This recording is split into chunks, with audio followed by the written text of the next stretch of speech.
Hi, I'm Rashonda Cade. This is Reading with Rashonda. We are in chapter 22 of William Wells Brown's Clotel. We are not going to finish this whole chapter in this reading, but it gets really good here in chapter 22. So let's go ahead and get started. Chapter 22, A Ride in a Stagecoach. We shall now return to Cincinnati, where we left Clotel, preparing to go to Richmond in search of her daughter. Tired of the disguise in which she had escaped, she threw it off on her arrival in Cincinnati, but being assured that not a shadow of safety would attend her visit to a city in which she was well known, unless in some disguise, she again resumed men's apparel on leaving Cincinnati. This time she had more the appearance of an Italian or Spanish gentleman. In addition to the fine suit of black cloth, a splendid pair of dark false whiskers covered the sides of her face, while the curling mustache found its place on the upper lip. Okay, so Clotel is dressed as a man again, but instead of wrapping her whole face in a scarf, she has a fake beard and a fake mustache, so you can really see her feminine face on top of this nicely fitted suit of men's clothing. I'm telling you, she does not look like a man. There's just no way. All right. From practice, she had become accustomed to high-heeled boots and could walk without creating any suspicion as regarded her sex. It was on a cold evening that Clotel arrived at Wheeling and took a seat in the coach going to Richmond. She was already in the state of Virginia, yet a long distance from the place of her destination. I'm sorry. I'm picturing Prince right now in the high-heeled boots and like the smooth face, except for a little bit of whiskers. Anybody else picturing Prince? Just me? Okay, I'll keep reading. A ride in the stagecoach over an American road is unpleasant under the most favorable circumstances, but now that it was winter and the roads unusually bad, the journey was still more dreary. However, there were 8 passengers in the coach, and I need scarcely say that such a number of genuine Americans could not be together without whiling away the time somewhat pleasantly. Besides Clotel, there was an elderly gentleman with his 2 daughters, one apparently under 20 years, the other a shade above. The pale, spectacled face of another slim, tall man with a white neckerchief pointed him out as a minister. The rough-featured, dark countenance of a stout-looking man with a white hat on one side of his head told that he was from the sunny South. There was nothing remarkable about the other 2 who might pass for ordinary American gentlemen. The other 2 who might pass for ordinary American gentlemen? I'm just saying. It was on the eve of a presidential election when every man is thought to be a politician. Clay, Van Buren, and Harrison were the men who expected the endorsement of the Baltimore Convention. "Who does this town go for?" asked the old gent with the ladies as the coach drove up to an inn where groups of persons were waiting for the latest papers. "We're divided," cried the rough voice of one of the outsiders. "Well, who do you think will get the majority here?" continued the old gent. "Can't tell very well. I go for old Tip," was the answer came from without. This brought up the subject fairly before the passengers, and when the coach again started, a general discussion commenced, in which all took a part except Clotel and the young ladies. Because we teach our women not to be involved in politics, and I guess even if you're a woman masquerading as a man, you may keep your opinions to yourself. Let's see what happens. Some were for Clay, some for Van Buren, and others for old Tip. The coach stopped to take in a real farmer-looking man who no sooner entered than he was saluted with, "Do you go for Clay?" "No," was the answer. "Do you go for Van Buren?" "No." "Well, then, of course you will go for Harrison." "No." "Why don't you mean to work for any of them at the election?" "No." "Well, who will you work for?" asked one of the company. "I work for Betsy and the children, and I have a hard job of it at that," replied the farmer without a smile. This answer, as a matter of course, set the newcomer down as one upon whom the rest of the passengers could crack their jokes with the utmost impunity. "Are you an odd fellow?" asked one. "No, sir. I've been married more than a month." "I mean, do you belong to the order of odd fellows?" "No, no. I belong to the order of married men." Are you a mason? No, I am a carpenter by trade. Are you a son of temperance? Bother you no, I am a son of Mr. John Gosling. After a hearty laugh in which all joined, the subject of temperance became the theme for the discussion. In this the spectacled gent was at home. He soon showed that he was a New Englander and went the whole length of the Maine law.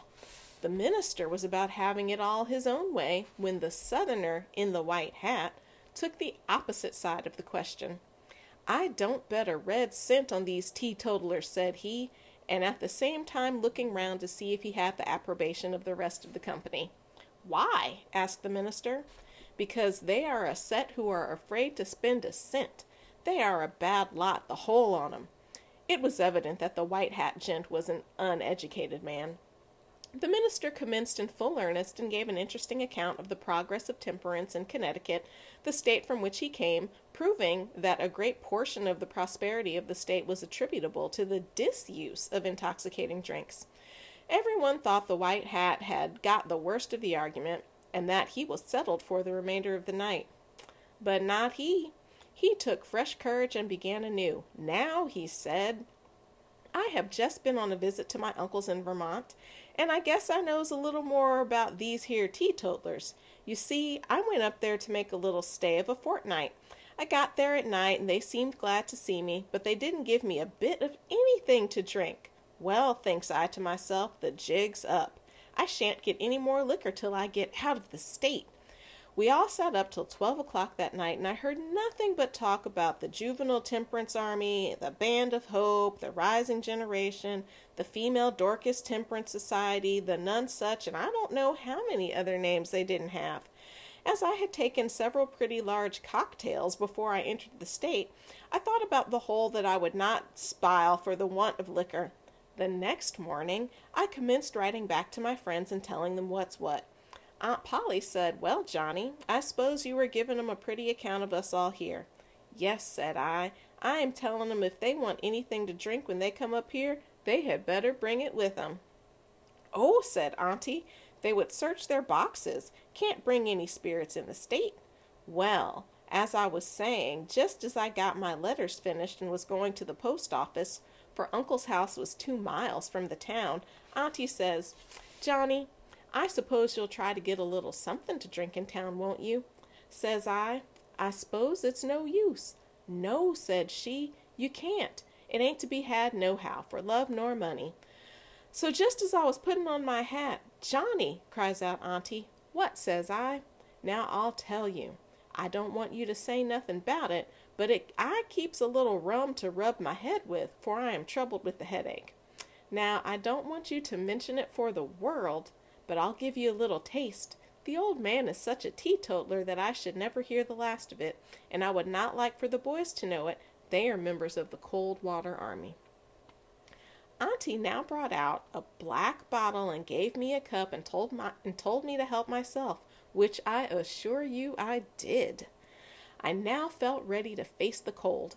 As I was passing the barn, I heard Uncle thrashing oats, so I went to the door and spoke to him. Come in, John, says he. No, said I am going to post some letters, for I was afraid that he would smell my breath if I went too near him. Yes, come in. So I went in, and says he, It's now 11 o'clock. That's about the time you take your grog, I suppose, when you are at home. Yes, said I am sorry for you, my lad. You can't get anything up here. You can't even get it at the chemist's except as medicine, and then you must let them mix it and you take it in their presence. This is indeed hard, replied I.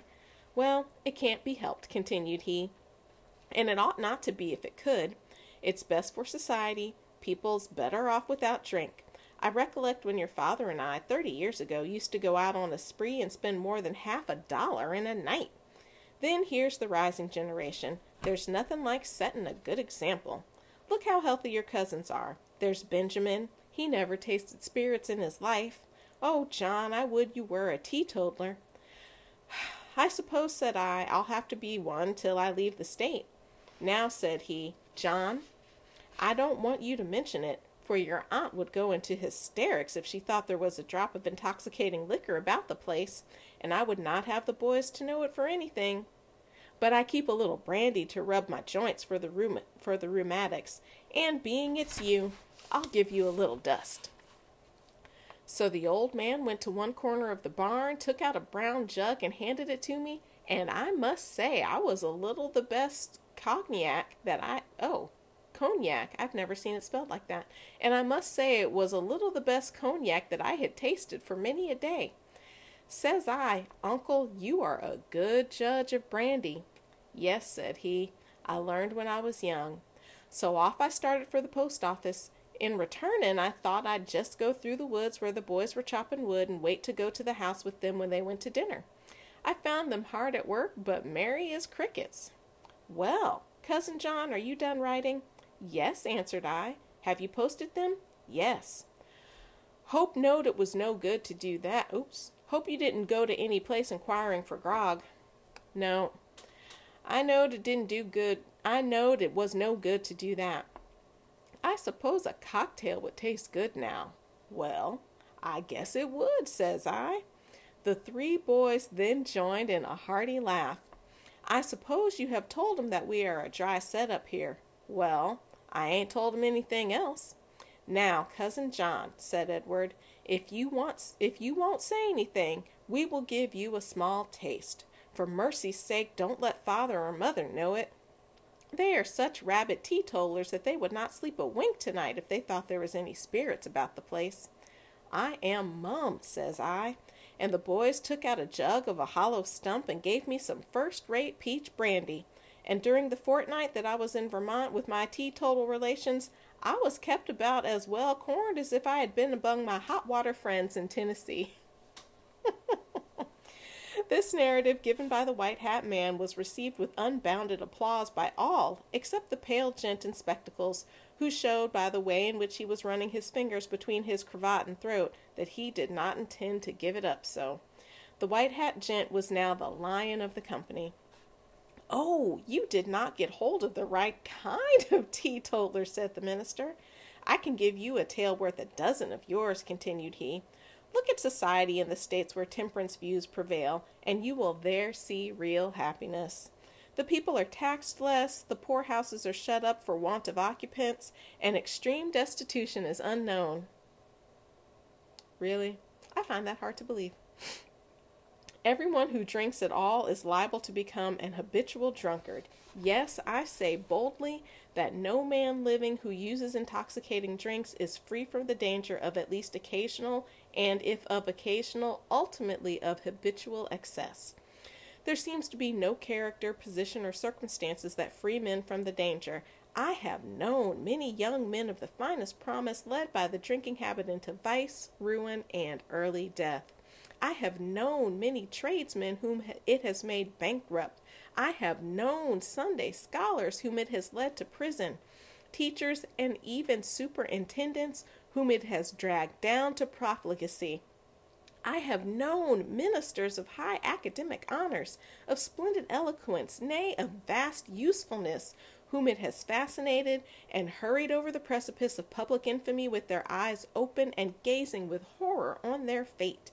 I have known men of the strongest and clearest intellect and of vigorous resolution, whom it has made weaker than children and fools, gentlemen of refinement and taste, whom it has debased into brutes, poets of high genius, whom it has bound in a bondage worse than the galleys, and ultimately cut short their days.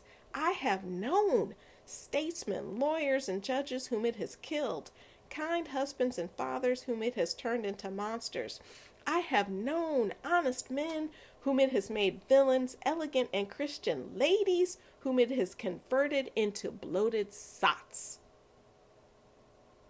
Why don't you tell us what you really think? Let's see. I actually think that's a pretty good place to stop. So we'll stop here for today, and we will keep tooling along reading Clotel by William Wells Brown. I'm Rashonda Cade, and this is Reading with Rashonda.